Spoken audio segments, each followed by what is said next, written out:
We're definitely in rough waters. We're in a crisis. The crisis will get worse in the coming months, and it could get far worse. We're experiencing stagflation, meaning that there are rising prices at the same time that output is falling in many parts of the world. Europe is already in a downturn. The United States is entering a downturn. China is in some kind of economic downturn. So this is a global economic crisis. And so I regard the overall economic situation as bad as I've seen in decades, worse than in 2008. We're likely to experience some very significant shocks in the months ahead. Of course, the most crucial question is what happens to geopolitics? Does war spread? Does it intensify? Does it diminish? Is there a return to the negotiating table? Do the US and China come to blows which would disrupt global society? Do they find a way to talk with each other? These are the questions that we're facing right now. In the last stagflation that we had in the late 1970s, what happened was that the inflation in the United States reached around 10% per year, and the Fed, under a 6'7", a 2-meter chairman of the Fed, Paul Volcker, cigar-smoking, tough guy, he said, we're going to end this inflation, and he put interest rates up to 20%. And by the time it was over, all the developing countries were bankrupt. It was unbelievable. Well, it made my career because I spent the next decade helping countries get out of debt crisis, which had laid them completely flat. So if we go into this just with the naive financial squeeze right now, we'll end up with a lot of carnage, meaning a lot of countries in default, a lot of very high inflation rates. You look at a country like Turkey, they have not managed their economy properly for years, but the inflation rate is reaching 100% per year right now. Argentina, the inflation rate is reaching 100%. There will be other countries experiencing this kind of runaway inflation. Maybe Ukraine is going to have a hyperinflation by the end of this crisis. Of course, we don't know. In the 2010s, because the European Central Bank did not do a very good job under its President Trichet in the early years of the last decade, Greece nearly went bankrupt.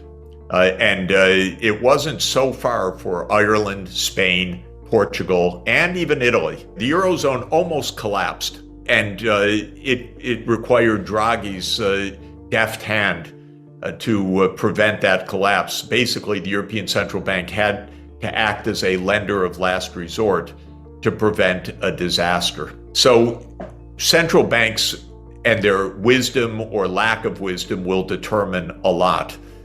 In 2008, the Fed and the US Treasury stupidly drove Lehman Brothers into a bankruptcy one weekend in September 2008, and it cost the whole world trillions of dollars, that technical mistake that they made.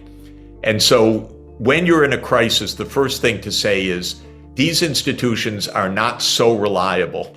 They're not so smart. They're not so foolproof that they necessarily avoid real damage. What we need to come to the positive answer to your question is we need to avoid a contagion of defaults and a contagion of insolvencies.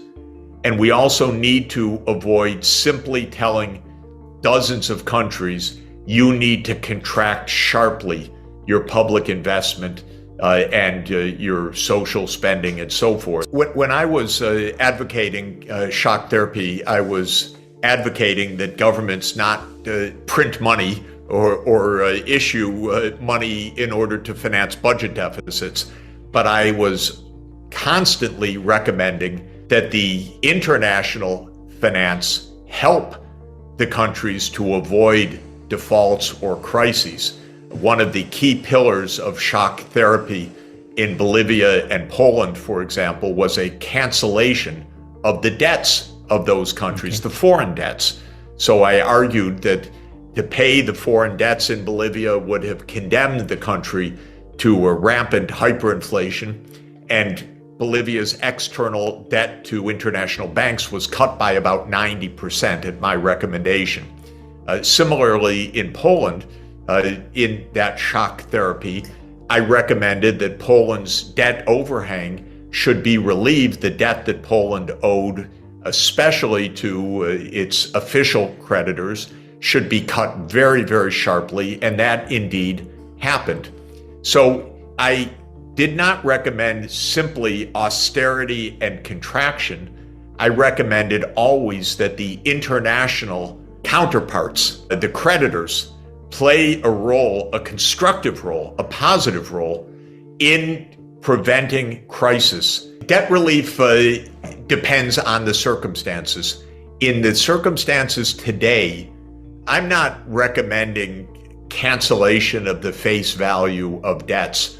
What I am recommending is that one way or another, and it depends very much on the specific circumstances, that countries get the kinds of development finance that they need, even on a larger scale than now. And I'm talking about new debts on a long-term, low-interest rate basis so that these countries can continue to develop without going into default today. It's a tricky proposition for countries that have borrowed on the Eurobond market, governments that owe money right now. It may be that they have to say to the creditors, well, we need to extend the horizon for repayment under certain kinds of contracts where there are collective action clauses. This can be done fairly smoothly, and probably many countries are going to have to take that chance.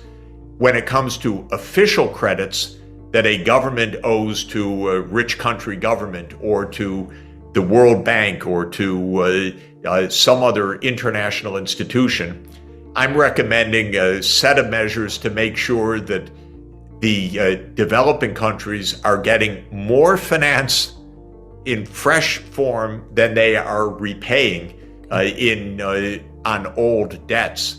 There are many ways to do that, but I'm basically saying don't print money.